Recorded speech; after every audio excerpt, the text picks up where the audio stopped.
Assalamualaikum warahmatullahi wabarakatuh. Perkenalkan, nama saya Intan Julianti. Saya dari Prodi Agribisnis semester 1. Di sini saya akan membacakan hasil jawaban saya dari UTS Islam Nusantara. Yang pertama, apa saja yang Anda ketahui dengan Islam Nusantara? Islam Nusantara adalah Islam yang khas ala Indonesia, gabungan nilai Islam teologis dengan nilai-nilai tradisi lokal, budaya, adat istiadat di tanah air.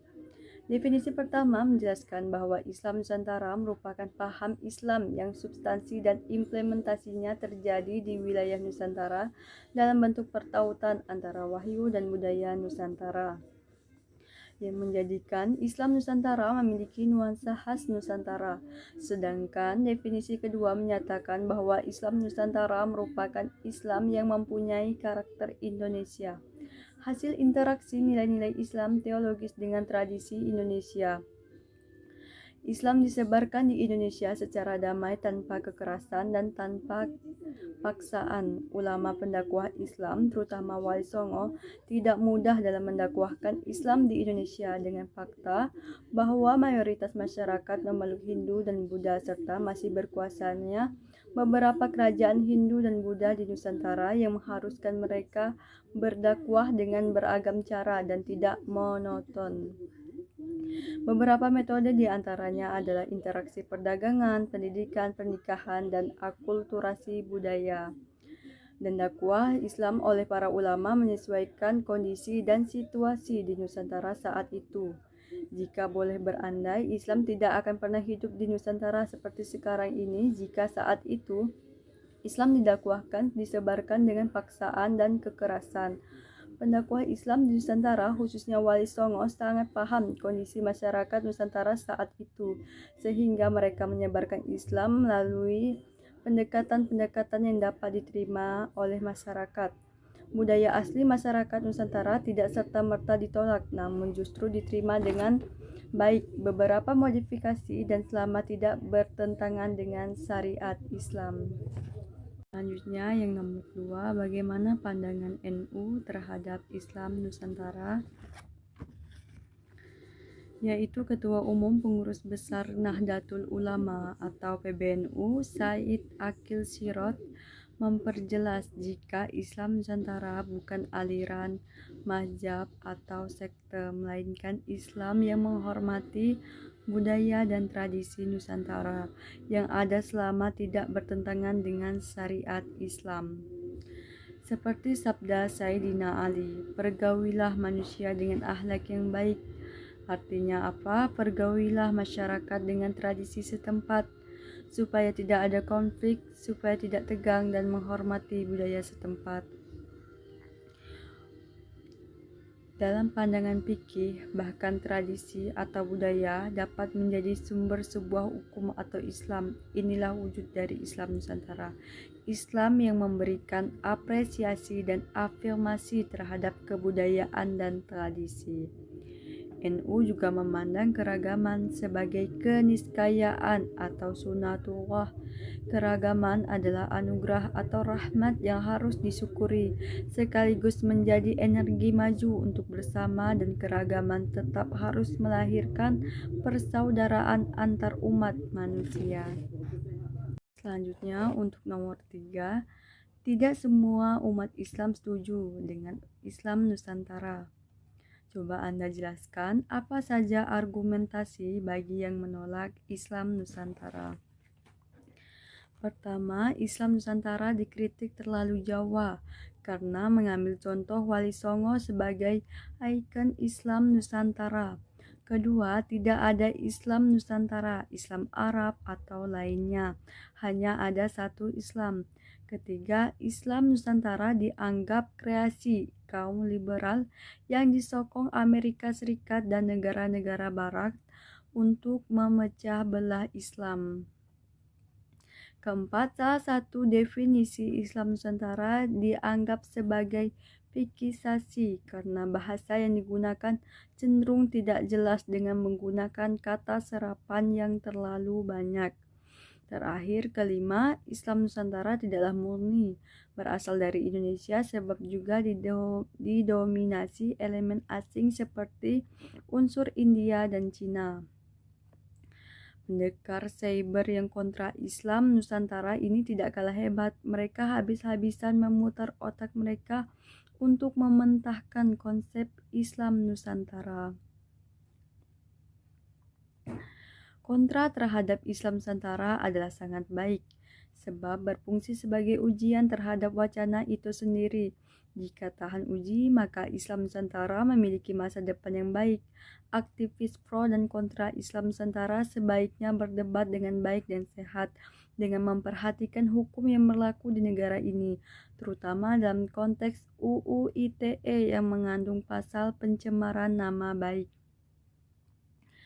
Indonesia sebagai negara demokrasi membuka ruang seluas-luasnya terhadap pro dan kontra wacana Islam Nusantara. Baik, untuk yang keempat, bagaimana pandangan Anda terhadap orang yang membid'ahkan tradisi yang ada di tengah masyarakat? Bid'ah adalah perbuatan yang tidak pernah dilakukan Rasulullah semasa hidupnya atau suatu perkara yang dibuat-buat. Rasulullah menghukumi perkara yang dibuat-buat itu sesat dan tidak boleh dilakukan. Hadis pertama dari Jabir bin Abdillah, ia berkata, ketika Rasulullah SAW menyampaikan khutbah, kedua matanya memerah, suaranya keras, marahnya kuat, seakan-akan ia seorang pemberi peringatan pada pasukan perang. Rasulullah SAW bersabda, Dia yang telah menjadikan kamu hidup di waktu pagi dan petang. Kemudian Rasulullah SAW bersabda lagi, Aku diutus hari kiamat seperti ini. Rasulullah SAW mendekatkan dua jarinya, jari telunjuk dan jari tengah. Kemudian Rasulullah berkata lagi, Amma ba'du, adapun setelah itu, sesungguhnya sebaik-baik cerita adalah kitab Allah atau Al-Quran. Sebaik-baik petunjuk adalah petunjuk Muhammad, seburuk-buruk perkara adalah perkara yang dibuat-buat, dan tiap-tiap perkara yang dibuat-buat itu dahalalah atau sesat. Hadis riwayat Muslim. Makna bid'ah ialah suatu cara atau kebiasaan dalam agama Islam, cara yang dibuat-buat menandingi syariat Islam. Tujuan melakukannya adalah sikap berlebihan dalam beribadah kepada Allah Subhanahu wa Ta'ala. Tentang bid'ah, Imam Al-Iz bin Abdissalam berpendapat, bid'ah adalah perkara yang tidak pernah dilakukan pada masa Rasulullah SAW. Imam Nawawi juga mengatakan, para ahli bahasa berkata, bid'ah adalah semua perbuatan yang dilakukan, tidak pernah ada contoh sebelumnya. Intinya, segala sesuatu yang dibuat-buat tanpa ada contoh sebelum disebut bid'ah, apa itu terpuji ataupun tercela.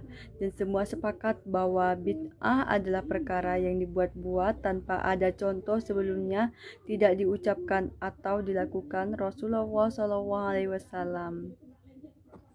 Untuk nomor 5 atau yang terakhir, apa sikap Anda apabila ada orang Islam yang suka mengkafirkan, membid'ahkan, atau mengharamkan tradisi yang ada di masyarakat? Yaitu dalam posisi yang berbeda dari sisi keagamaan, betapapun sangat dalam perbedaannya, kita tidak boleh menghukumi kafir kepada mereka yang masih bersyahadat dan menjalankan salat. Ibnu Qudamah Al-Maqdisi dalam kitab Lum'atul I'tiqad menyatakan, La nukafiru ahadan min ahlil kiblati bin jambin wala nuhrijuhu anil islam bi'amalin.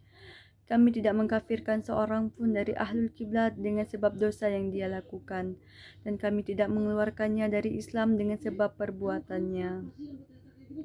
Dalam kenyataannya, saat ini mudah sekali sebagian orang menghukumi kafir kepada mereka yang berbeda penafsiran dan juga berbeda aliran keagamaan.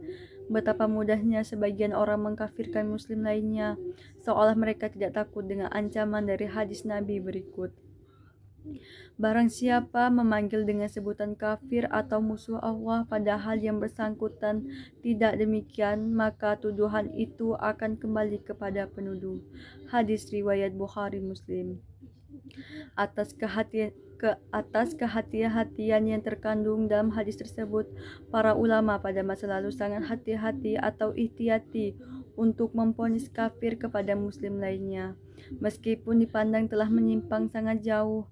Qatliyat Kitab Asy-Syifa bi Ta'rif Huquq al-Mustafa mengutip pandangan ulama bahwa wajib menahan diri dari mengkafirkan para ahli takwil karena sungguh menghalalkan darah orang yang salat dan bertauhid itu sebuah kekeliruan.